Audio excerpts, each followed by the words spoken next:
Bonjour. Aujourd'hui, une vidéo qui sera certainement plus courte que les précédentes, mais récemment j'ai vu un anime tellement mauvais que je pouvais pas m'empêcher d'en parler. Également, petit aparté, j'ai fait une vidéo sur la chaîne Légende Manga, qui est un épisode honnêtement sur le film Gintama Benizakura N. Du coup, si cette vidéo vous intéresse, je vous mettrai l'affiche en haut et n'hésitez pas à aller la voir. Bon bref, aujourd'hui on va parler d'un animé, plutôt de 3 OAV de 12 minutes chacun, donc clairement je me suis pas foulé pour le revoir. Et je préviens, il risque d'y avoir pas mal de censure venant de moi, donc la tête d'Iori, mais aussi pourquoi pas d'autres personnages, on va varier un peu. Installez-vous, mais vous attendez pas à ce que je vous présente un chef-d'œuvre. Aujourd'hui on parle honnêtement de Hantsu X Trash. L'animé commence dans une piscine, et putain mon travail de censure commence déjà. Dans cette vidéo je vais être le plus YouTube friendly possible, donc je prends aucun risque. Donc dans cette piscine se déroule un match de water polo avec des gens qui sont en dessous pour mater. Yohei, notre personnage principal, veut bloquer un tir d'une fille de l'équipe adverse, mais sa main glisse par mégarde dans le maillot de la fille. Par mégarde. Je sais même pas si c'est physiquement possible de le faire inintentionnellement. Et par la suite, Yohei se prend un ballon dans la gueule et tombe dans les pommes, et c'est fini. Non, je déconne. Il se réveille dans une salle avec des filles à côté, et Yohei saute dessus, mais quand il atterrit, en fait, il atterrit sur un garçon. Mais ce n'est rien, ce n'est qu'un rêve. C'est quand même bizarre, mais c'est qu'un rêve. À son vrai réveil, il y a la fille qui lui a mis un ballon dans la tête, qui se nomme Chisato, qui est à côté de lui. Et lui, il est un peu paniqué après le rêve qu'il vient de faire. Peu après, une autre fille arrive, et classique des ecchi pas ouf, et ouais, il va sans faire exprès attraper la poitrine de cette dernière, qui lui mettra un coup de poing. Donc à ce niveau-là, soit il a une espèce de super pouvoir un peu nul, soit il aime vraiment se prendre des projectiles ou des coups dans la tête. Bref, il retourne dans les pommes, et c'est fini.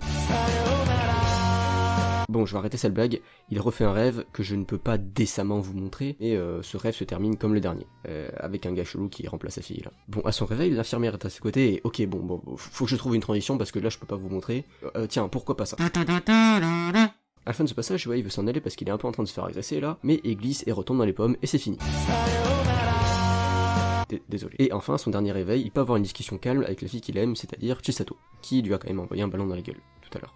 Bon bref, on passe au deuxième épisode. Dans cet épisode, l'équipe de waterpolo masculine a un match et tout le monde est venu le voir. Tout le monde du club, il y a pas beaucoup de gens qui viennent voir du waterpolo. Le match va durer approximativement 1 minute avant qu'on apprenne que l'équipe masculine a gagné. J'aurais préféré les voir gagner en vrai, mais on nous le dit juste. Alors, ils ont gagné, et c'est un exploit parce que d'habitude, ils gagnent jamais. Et justement, pour les motiver à gagner le match, l'infirmière avait promis que si l'équipe remportait le match, elle laisserait toute l'équipe lui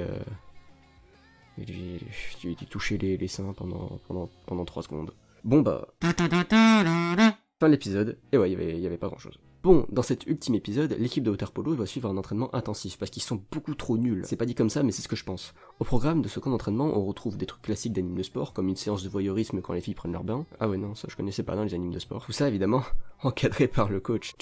Ensuite, pour poursuivre ce camp d'entraînement, on a une infiltration dans les vestiaires des filles. Tout ça non plus, je connaissais pas dans les animes de sport, mais putain bordel, quand t'as une scène du niveau d'une scène de prison school, putain c'est pas un compliment, Et puis même, dans Prison School c'est censé être marrant et parodique, mais là je trouve ça incroyablement malsain. J'ai fait une concession en parlant de Prison School, vous voyez ce que cet animé me fait faire? Bon, vu que la fin est aussi mauvais que le reste, je vais vous le résumer maintenant. On a du ecchi nul à foison, voilà, fin de l'animé. Bon, ça fait clairement partie des pires trucs que j'ai vus.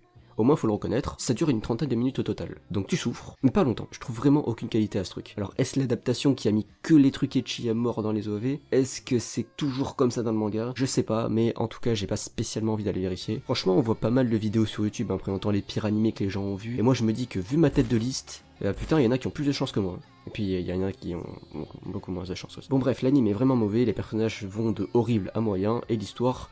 Enfin, les mini-histoires. Bon, je pense que si j'avais fixé un écran noir pendant 30 minutes, je me serais pas moins fait chier. Mais ce qui est sûr, c'est que j'aurais passé un meilleur moment. Merci d'avoir regardé la vidéo, n'hésitez pas à mettre un like, à vous abonner à ma chaîne, à partager la vidéo. Moi, je vous retrouve une prochaine fois pour parler d'un vrai animé complet, j'espère. Bon, cette fois-ci, je lance la vraie outro. Au revoir.